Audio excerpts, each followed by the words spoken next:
Given a second chance at life, I chose to avoid every encounter with the young general, Marcus.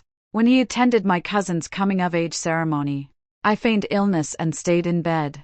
When he won the lantern riddle contest for my cousin during the Lantern Festival, I stayed home alone, drinking and admiring the moon. When he decided to join the clan school, I decisively clung to the third princess and entered the palace as her study companion. I still remember my previous life, wasted and unfulfilled, with Marcus sighing by my bedside, lamenting that I had schemed at every turn to steal the marriage that should have been his and my cousin's.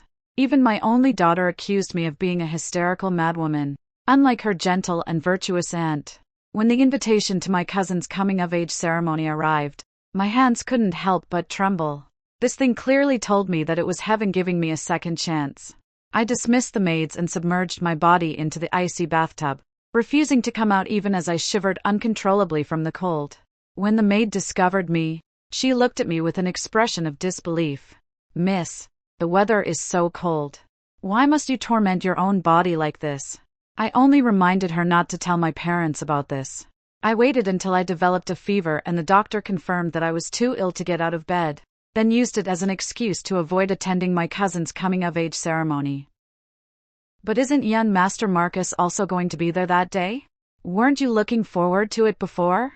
My mind involuntarily recalled Marcus's appearance, a handsome and elegant young man, the unspoken daydream of my girlhood. He was the young master of the Guardian General's manor, both cultured and martial, and had been appointed as a young general by the Emperor at an early age. Our family had distant ties with his, so naturally, we wanted to send our daughter into his inner household. I was burning with fever. My whole body ached so much that I didn't want to speak. And after drinking the bitter medicine, my throat felt sour. Annoyed by the maid's nagging, I replied dismissively, "I don't want to go anymore. Why must there be so many questions? If you have the time to chatter here, why not fetch me another blanket? I'm terribly cold." The maid, having served me for many years, noticed my displeasure and realized she had spoken out of turn. She quickly added more charcoal to the brazier and brought an extra blanket. I watched her close the door and then closed my eyes, sinking into a deep sleep. In my previous life, I ended up marrying Marcus. It was also on the day of my cousin's coming-of-age ceremony that I was pushed into the water and nearly drowned, only to be saved by Marcus. With my clothes disheveled and being held by him, I inevitably lost my reputation because of it. The two families then set a wedding date and arranged for us to marry on an auspicious day. On our wedding day, he lifted my veil, stared at me for a long time, and then kept urging me to drink cup after cup until I was completely drunk.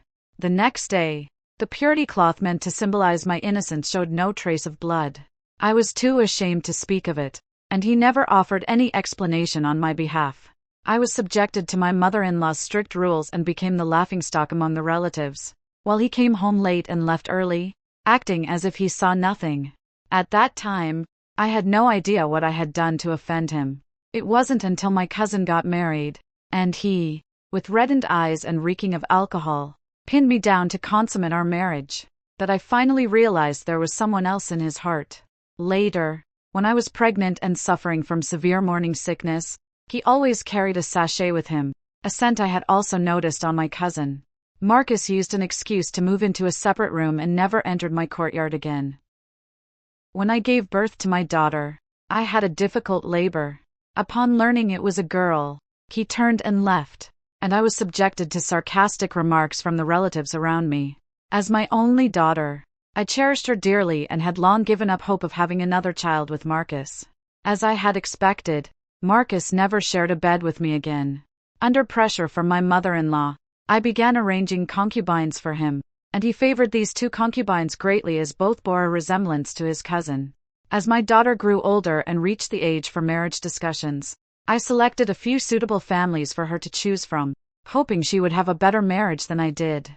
Marcus deliberately sent me away to the temple to pray for blessings for half a year, during which time he married our daughter off to our cousin's son. By the time I found out, it was already a done deal, and my daughter was smiling as she offered me tea. I hysterically knocked over the teacup and angrily asked him why he insisted on marrying our daughter to our cousin's son. Was he using her to make up for his own regrets? My daughter resented me, her eyes red as she accused me of being overbearing, saying that her father's actions were all because I had driven him to it. Mother, do you know how miserable I have been since childhood? You always forced things I disliked upon me and pushed me to be the best.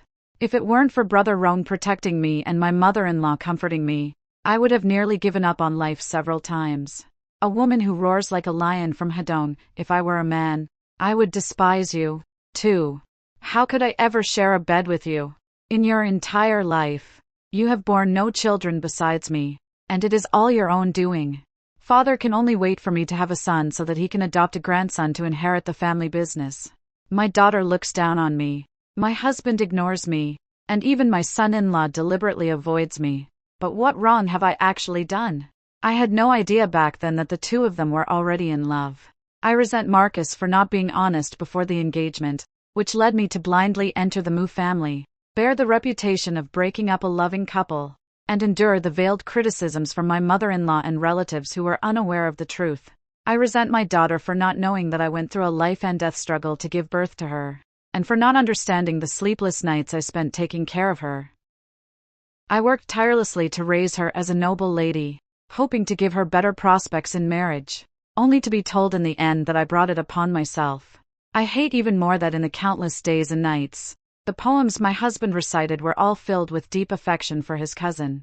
No one knows who the beloved in my husband's words is, and I have become the victim of their unrequited torment.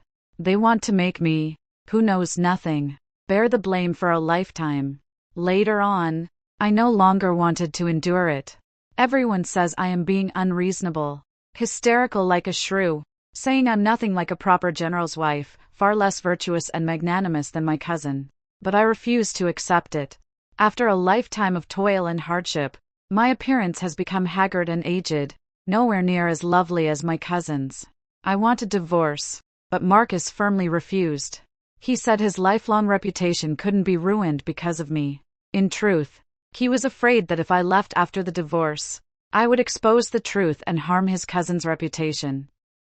He has always been protecting the one he loves, while I can only be imprisoned and trapped within these four walls, until my daughter became pregnant. She was suffering from severe morning sickness and wanted to eat the pastries I made myself. I refused her request, no longer catering to her every whim as I used to. Seeing that I was truly unmoved, she flew into a rage and continued to curse at me, using the words I hated most to stab me in the heart over and over again. My heart ached terribly, and after collapsing in front of her, I met her resentful gaze. You'd be better off dead so the family can have some peace. I even started to regret why I had given birth to her. I woke up from a nightmare drenched in sweat. Looking at my slender, fair hands and touching my still smooth face, I felt grateful to be alive once again. After missing my coming-of-age ceremony, I peacefully studied at the clan school, automatically shutting out all news about Marcus from the outside world. But my maid brought me a message saying that Marcus and the young lady would come to study at the clan school. In my previous life, I married early, and in the end, only Marcus and my cousin continued their studies. The newly hired teacher at the clan school is a great scholar of our time, an opportunity made possible only through my grandfather's friendship with him. I had just arrived at the clan school and noticed that my seat was already set with the 4 treasures of the study. However, it wasn't a book boy or a maid who had prepared them, it was Marcus himself grinding the ink. Miss, young Master Marcus is so thoughtful. He arranged everything for you. The maid's admiring tone drew a cold laugh from me. My 4 treasures of the study were still in the maid's bamboo basket. How could they possibly have been set up already? Sure enough, as I approached my seat, my cousin immediately rushed over wearing an apologetic expression and said to me, "Cousin, I wanted to be closer to the teacher. You don't mind, do you?" Of course I didn't mind.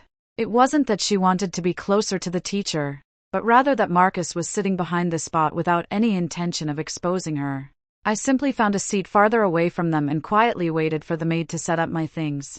Just as the teacher arrived and everyone bowed before taking their seats, there was a sudden ouch. My cousin's chair collapsed and she fell flat on her back.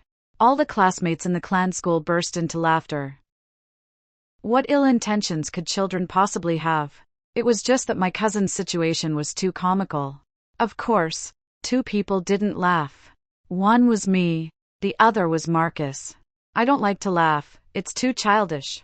After all, while Marcus was busy comforting his cousin, helping her up because he felt sorry for her, after school, my cousin, her face streaked with tears, rushed over and stood in front of me asking, "Cousin, do you dislike me? Did you do this on purpose?" I just forgot that the stool was broken. I don't usually move as much as she does, twisting around all the time as if she had a nail in her, but there is a small problem, I forgot.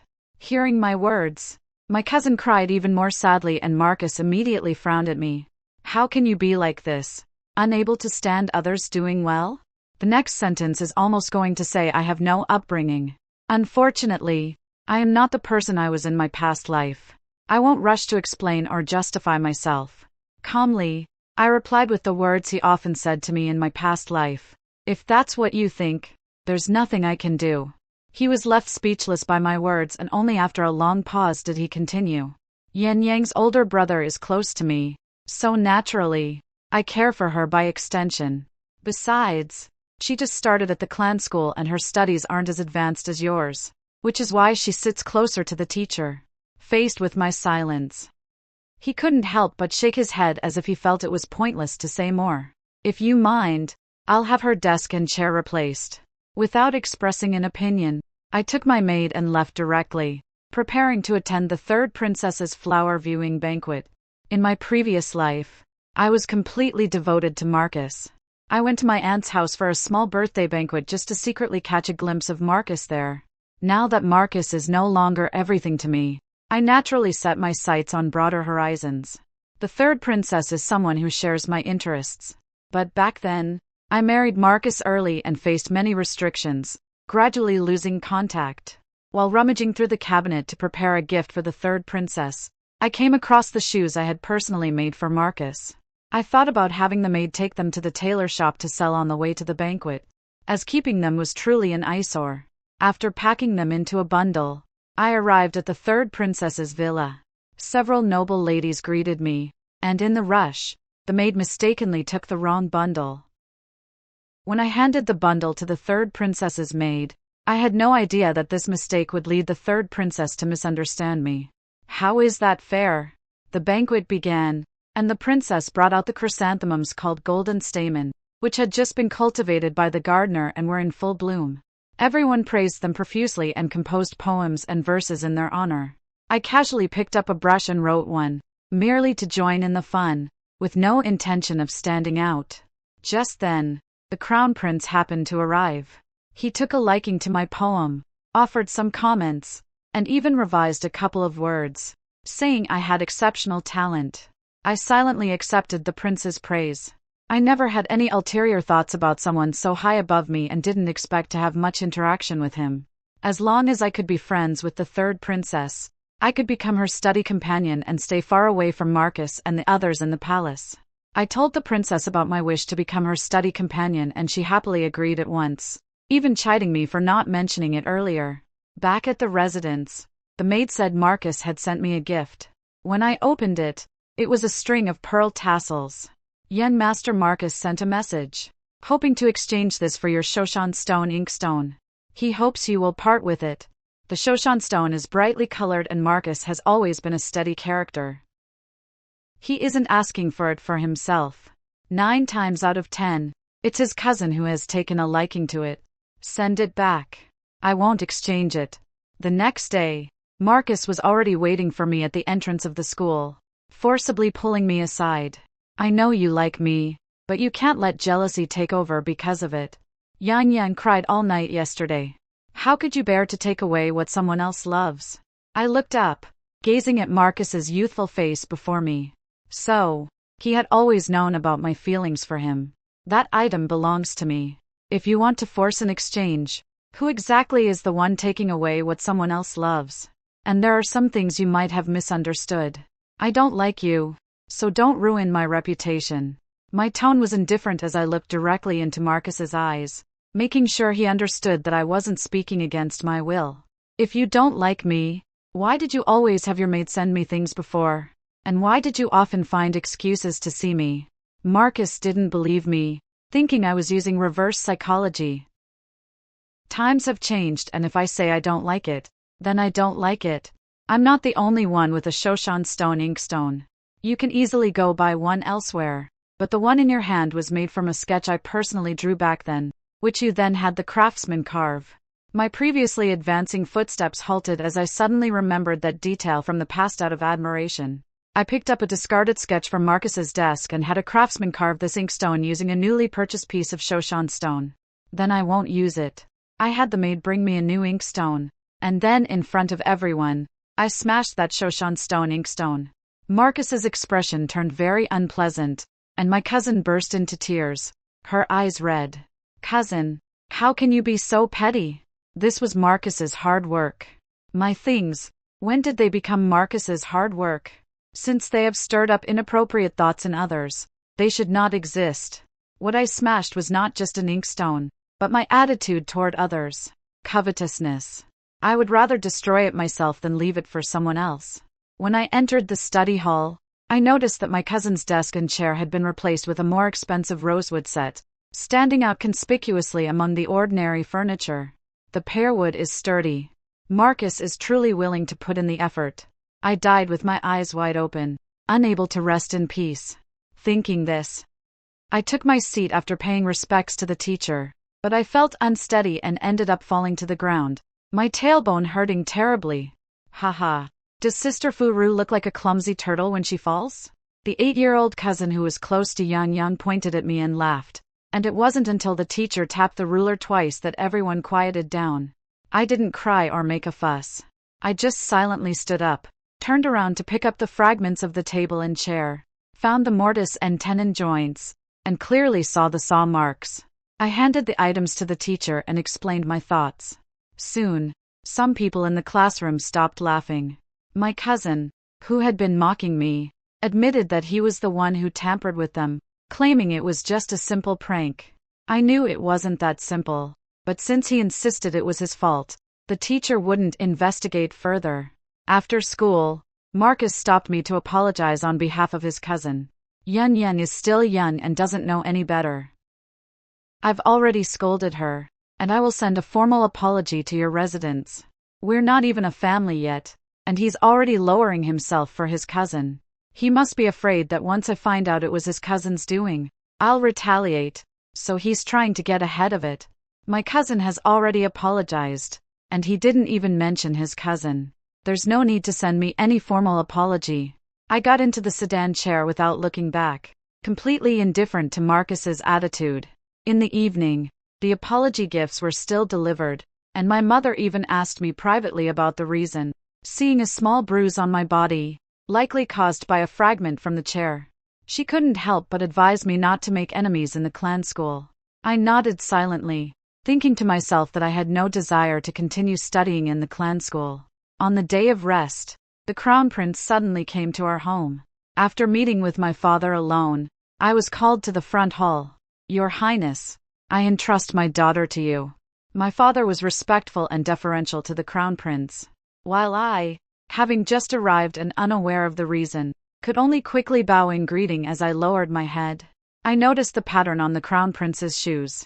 It was clearly the one I had embroidered, the shoes that were originally intended to be sent to the tailor shop. How did they end up on the Crown Prince's feet? Suppressing the fear in my heart, I watched as the Crown Prince had the carriage prepared, and we sat inside one after the other. Your craftsmanship is quite good. I am very pleased with it. Perhaps the atmosphere in the carriage was too stifling, so the Crown Prince was the first to break the silence. My heart was in my throat, and I suppressed my panic, feeling my ears burn. I'm glad your Highness likes it. These shoes weren't meant for the Crown Prince at all, yet they fit him perfectly. In the carriage, there was another long silence as I was taken to the palace school to become the princess's study companion. I had to take an exam. The Crown Prince told me to relax, and once I was out of his sight, I felt much more at ease. With the knowledge of 2 lifetimes, I breezed through the entrance exam. However, I grew nervous again when facing the Crown Prince. He stood beneath the wintersweet tree, his tall figure accentuated by a deep blue robe. Third sister is waiting for us. Let's go. The Crown Prince walked ahead, and I followed behind. When we met the third princess, She smiled teasingly and said, "You said you were bringing me a gift." But when I opened the bundle, it was all men's items. I had to think about it for quite a while. In the bundle, besides that pair of shoes, there were also small items like pouches and sachets that I originally intended to give to Marcus. They weren't valuable things, but they were all my hard work, and it would be a shame to throw them away. So, I thought of selling them. Now that they've ended up in the Crown Prince's hands, I want to explain but fear displeasing such a noble person. My silence became evidence of my shyness, and the princess temporarily stopped teasing me. After dinner, I returned home, and passing by my father's study, I thought I'd say hello. Originally, I planned for her to fall into the water at her coming-of-age banquet to create a connection with Marcus and secure the marriage. But now it seems His Highness has taken an interest in her, and for the moment, I'm unsure how to decide. Marrying into the Mu family, given our family background, she would undoubtedly be the principal wife. But if she were to follow the Crown Prince, she might only become a concubine. Moreover, in the future, His Highness will surely bring more new women into the palace. With our daughter's temperament, I fear she would suffer. My father's words took me by surprise, while my mother's words broke my heart. It turns out that the drowning incident in my past life was orchestrated by my own parents. Parents who love their children plan for their future, for the sake of the family and my happiness. They resorted to scheming to force Marcus into marrying me. So, this is why Marcus accused me of being cunning and manipulative in my past life. Besides, we both know how our daughter feels about Marcus. If we were to truly make her marry His Highness, she would never agree. Hearing this, I pushed the door open and walked in. My parents were startled by my sudden appearance, but I knelt down directly before them. "Ha! Mother cares for me, and father plans for my future. I am deeply moved by your love, but I no longer have feelings for Marcus. His heart belongs to another. He has fallen for our cousin." I told my father what I knew, but kept the matter of my rebirth to myself. My father sighed and, along with my mother, respected my decision. The Jingwood general's household is indeed a prestigious family, but if husband and wife cannot confide in each other, they can only become a resentful couple. In the blink of an eye, it was the spring festival. After New Year's Day, it was time for everyone to visit relatives and exchange New Year's greetings. Naturally, I went with my mother to my cousin's house. I had deliberately inquired beforehand. Marcus had already visited yesterday, so I shouldn't have run into him today. But in my cousin's garden, I still encountered Marcus. "Long time no see. You seem to have lost quite a bit of weight." Marcus took the initiative to show goodwill, but he also noticed that I was deliberately avoiding him. Unlike before when I would often appear, I've just grown taller. Don't misunderstand, young general. I lifted my foot to leave, but Marcus blocked my path. "You used to call me Brother Marcus before. Why are you so distant now?" His eyes were fixed on me, making me very uncomfortable. It was the same look he had when he was drunk and intimate with me before. A chill ran down my spine, and I hated the way he looked at me. Things were different back then. I didn't know you had feelings for my cousin. Now that I see clearly, of course, I have to keep my distance. He took a step closer, and I took a step back, maintaining a certain distance. Who said I like Young? I just take extra care of her because of her brother. But if we're talking about feelings, you and I are the perfect match. Is this a confession? I think it's the resentment of a change in attitude toward me after weighing the options. I am no longer a lovesick maiden, and I can see through his insincerity. Young general, please don't joke. My cousin has feelings for you, too. She would be heartbroken if she knew you said that. Marcus quickened his pace and drew closer to me. And what about you? Would hearing me say this make you a little happier and stop avoiding me? His approach flustered me. I was afraid of being seen alone with him here, which could lead to gossip. As I quickened my steps, I slipped and could only watch helplessly as I fell into the water. Marcus wanted to jump down to save me. Remembering how in my previous life, after getting wet, he held me and I had no choice but to marry him. I immediately pulled out the golden hairpin from my hair and pressed it against my neck. Don't come any closer. If you truly want to save me, go call my maid over. Marcus froze completely. his eyes even showing a hint of sadness. After he turned and left, I lay on the stone by the water waiting for my maid to pull me up. The pond at my aunt's house wasn't deep. In my previous life, I was too panicked to remember to stand up. But now I won't repeat the same mistake. The maid brought me a rope and I held on tightly as 2 or 3 people quickly pulled me up. My mother was so anxious that her eyes turned red. She immediately sent me to the warm pavilion to soak in hot water and changed me into dry clothes. Fortunately, Marcus, knowing I was avoiding suspicion, did not appear by the pond, so my falling into the water wasn't used against me. I fell ill again and spent the Lantern Festival cooped up at home. Marcus and my cousin Tip turned sending invitations for me to go out, but I declined. I remember in my previous life, while I was still at home waiting to be married, I heard that Marcus was going to participate in a lantern riddle contest and the prize was a pair of red agate earrings, perfect for a bride to wear. I secretly followed behind and watched as Marcus gave the answers to my cousin, allowing her to claim the prize. Afterward, my cousin boasted to me, "It's so great to have Marcus around. Whatever I want, he can get it for me." At that time, I was slow to realize and couldn't detect the underlying metaphor. But now I shudder all over. Just a pair of agate earrings. Nothing particularly valuable. I didn't care about them back then and I don't cherish them now. I asked the maid to warm a pot of wine, gazing at the bright moonlight outside the window. I gradually felt warmth spreading through me in the solitude. The next day, the maid came in and told me that Marcus had sent something over last night. Since I had fallen asleep early after getting drunk, I hadn't opened it yet.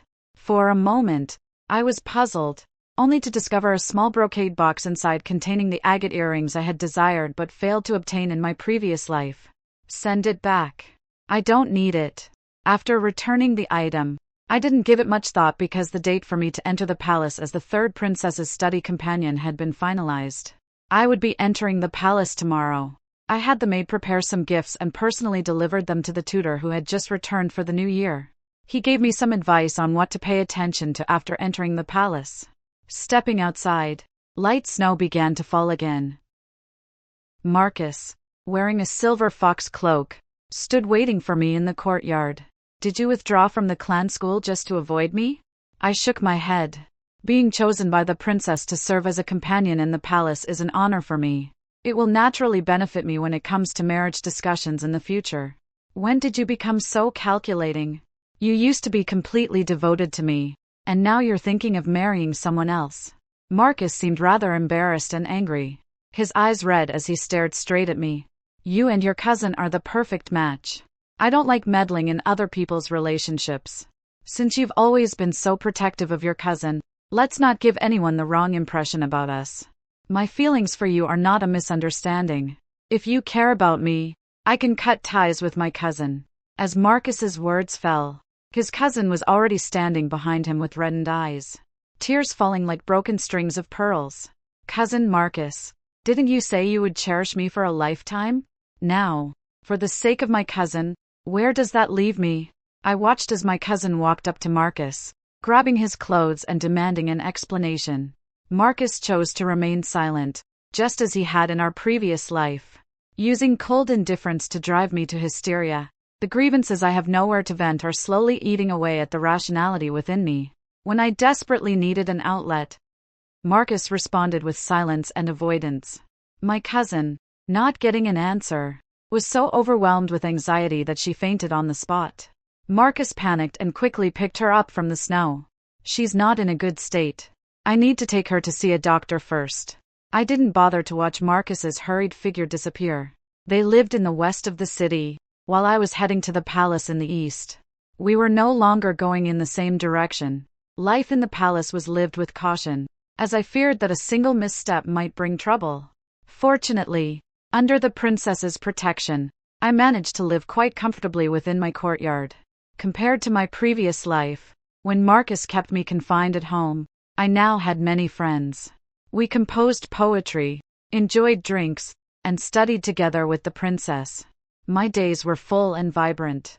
It wasn't until the princess told me that the crown prince was going to select a consort and that I should prepare myself. I don't expect to have any interaction with the crown prince. It's just that as the princess's study companion, I have more opportunities to see him. Since the mix-up with the package last time, when the Crown Prince received my embroidery, I haven't deliberately given him anything again. Given my family background, I can only be the Crown Prince's consort, but if I were to marry, I would want to be the principal wife. So, for now, I don't wish to compete for the position. The third princess was quite surprised by my answer. She thought that the Crown Prince and I were already a natural match, just waiting for the right moment. I want to take the female official examination. If I can pass, I will be able to realize my ambitions. I remember that in my previous life, in just half a year, border conflicts will break out. Marcus will follow his father to lead the troops into battle, and the Crown Prince will also face internal and external troubles due to the floods in Jiangnan. Have you thought it through? If you participate in the female official examination, you will miss the Crown Princess selection. As I nodded, I followed the princess's gaze and realized that the Crown Prince was standing behind me at some point, startling me so much that I instinctively jumped. I am not a tiger. Why are you so nervous? Afraid I might eat you? The Crown Prince sent the third princess away and sat in the garden pavilion. I stood there silently, fearing he would blame me for my earlier words. Your Highness is not a tiger, but a future wise ruler, so naturally you would not eat me.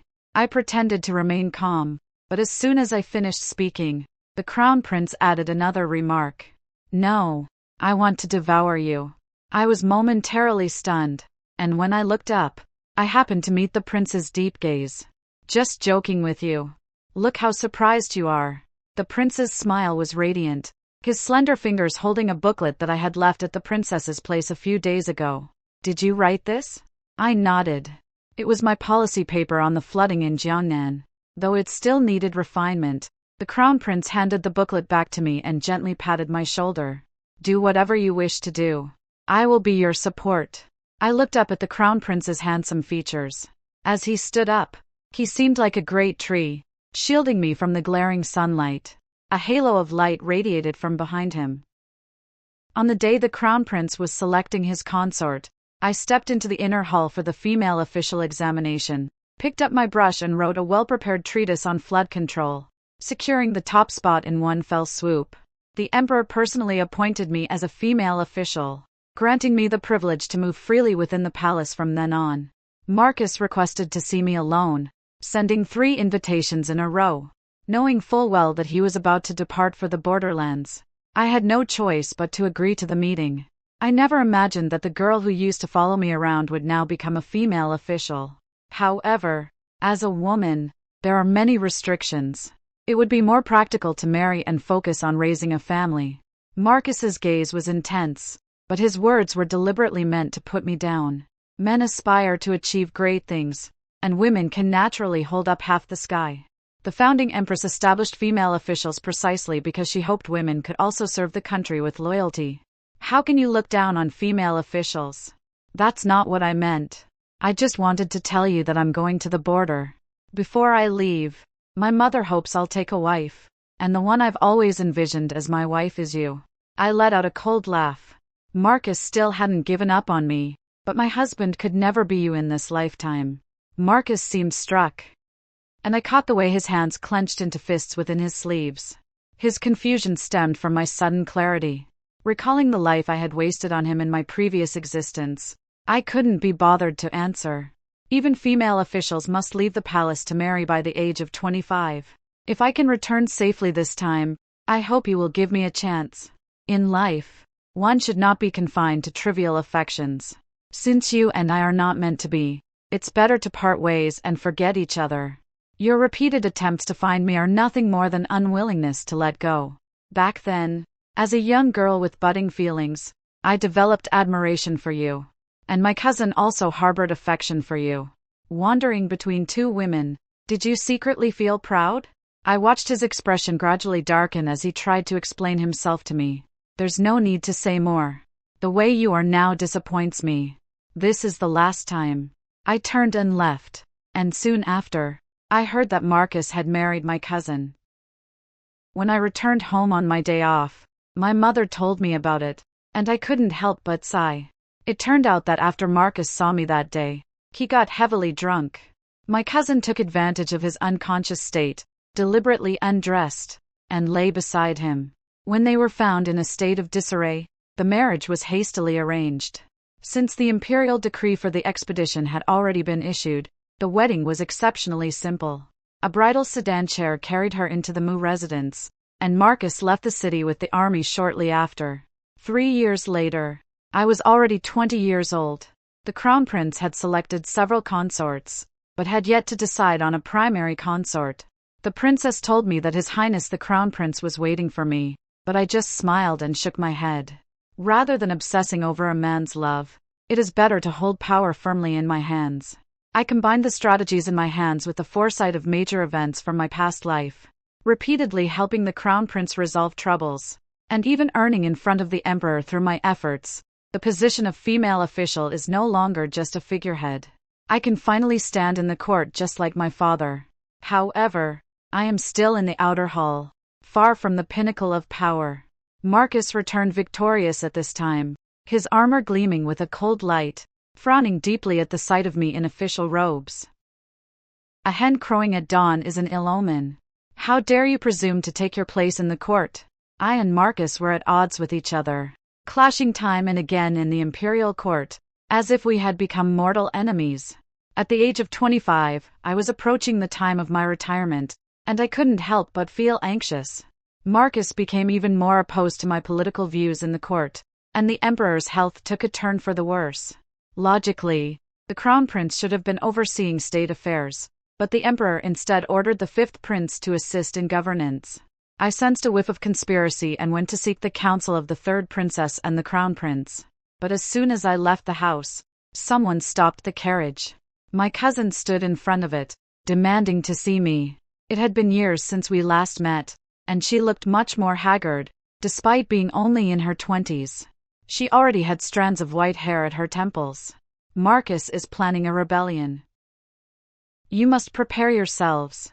I feigned surprise. Could my cousin's directness be a test from Marcus? I glared sharply, wanting to see if my cousin would panic, but her expression remained exceptionally resolute. Marcus loves you. He has kept me confined in the mansion all this time. I came out this time hoping you could help me get a divorce. How did you manage to get out? I've endured all these years with him, and every time we were intimate, he called out your name. I hate you, and I hate him even more. As long as you can help me get a divorce, I'm willing to do anything. I didn't express my stance immediately, but had her quietly sent away. Soon, Marcus began searching everywhere for his cousin's whereabouts, even coming to my residence. Yang came, but she left, asking me to get a divorce agreement from you. I told him the truth. Observing Marcus's calm expression, I continued. I do intend to support the fifth prince, but as long as you are willing to resign from your official position, marry, and no longer involve yourself in court affairs, I will remain loyal to His Highness. So, all these years of competing with me in court were simply because you couldn't stand seeing me as an official. In Marcus's heart, he fundamentally looks down upon women. He only wishes for us to be like daughter vines, dependent and delicate. This world belongs to men. What you should be doing is managing the inner household, supporting your husband, raising children, and continuing the family line. I didn't want to deal with him, but Marcus suddenly attacked and knocked me unconscious. I was awakened by a pungent medicinal smell. By then, Marcus was already fighting with the hidden guard sent by the crown prince to protect me, while my maid shielded me to the side. In my own residence, Marcus actually tried to tarnish my innocence. It was truly outrageous. Marcus looked at me with resentment, but I handed him over to the crown prince. Soon after, Marcus's attempt at rebellion was completely crushed. I am a person who has been reborn, assisting the crown prince to prevent problems before they arise. Already having everything under control, no matter how much unwillingness Marcus had. In the end, he could only watch helplessly as I helped the crown prince ascend to the throne and receive the homage of all the officials. At the age of 25, I became the female prime minister personally appointed by the emperor, while Marcus, due to his family's immunity token, was confined to his home. The four-walled courtyard that trapped me in my previous life should now let Marcus taste its bitterness. My cousin came to me asking for a divorce letter. but I advised her to learn to be gentle and virtuous. The imperial decree stated that she and Marcus were a match made in heaven, so they could not divorce. In the dilapidated general's mansion, my cousin's hysterical cries could often be heard, and Marcus would always lose his temper and beat her black and blue. I still remember in my past life, my cousin once came to me to boast that even though I became the general's wife, I couldn't keep my husband. Now, even if she wants to leave Marcus, it's impossible. Marcus hated me and even more resented my cousin for informing on him. On a snowy morning, they stabbed each other. Blood stained the courtyard red. My cousin laughed until she was hoarse, and then, like Marcus, she died with her eyes wide open. The emperor handed over the memorial and silently sat beside me, resting his chin on one hand, quietly watching me. Feeling uncomfortable under his gaze, I asked, "How long does your majesty plan to stare at me? Now that the position of empress is vacant, I will wait until you are willing to marry me." I sorted the memorials into categories, quietly ground the cinnabar to a rich consistency, and handed the imperial brush to His Majesty. "Now is not the time for matters of the heart. Your Majesty should focus on diligent governance." Another 5 years passed in the blink of an eye, and the third princess's children had already turned 10. On the second day after I resigned as Prime Minister, she knocked on my door and dragged me out of bed. Others may not know your thoughts, but I do. Back then, you fell into icy water and damaged your body, making it difficult to conceive. You turned a blind eye to my brother's love, delaying and waiting until he shifted his affections elsewhere. Now open your eyes and see. The kingdom is peaceful and prosperous, yet my brother has remained chaste for you without a single heir. If you had any conscience at all, you shouldn't be sleeping so soundly. After working hard for over a decade, I finally managed to take a break, but the third princess shook me awake relentlessly. "Fu Ru, my brother has given you the opportunity to realize your ambitions. Isn't it time to settle down now?" The third princess forced me to drink a lot of wine. Dizzy and disoriented, I entered the palace carrying a bundle in my hand. In the imperial study, the chief eunuch hurriedly announced my late-night arrival. The emperor was once again dressed in that same indigo dragon robe from years ago. I staggered through the door, grabbed the emperor's arm, and said, "Come with me. I'm not drunk." The emperor opened his mouth to speak, but I covered it with my hand and said, "Don't say a word. I know what you're thinking just by the look in your eyes." After more than a decade together, I no longer felt the nervousness I had when we first met. I pushed the emperor down to sit and handed him the bundle. "Change into this. I made it myself." The emperor unwrapped the bundle, revealing a complete set of sleepwear. His eyes held a hint of pleasant surprise. After all, it had been 10 years since I last made anything for him. The moment he changed into the clothes, I narrowed my eyes slightly and began leading him step by step toward the bed. "Ru, do you know what you're doing?" I didn't speak, just wrapped my index finger around the belt he had just fastened, roughly exposing his upper body, then pressed him down onto the dragon bed. "I am not drunk. Of course I know what I am doing." Tonight, my form of address changed from subject to consort, and the emperor's eyes darkened as he actively responded to my affectionate kiss. Amidst the lingering fragrance of the night, His Majesty and I engaged in a deeper level of communication. The next morning at the court assembly, His Majesty was full of energy, while I remained in the rear palace, aching all over. There were no obstacles to me becoming the empress, and our children were born one after another.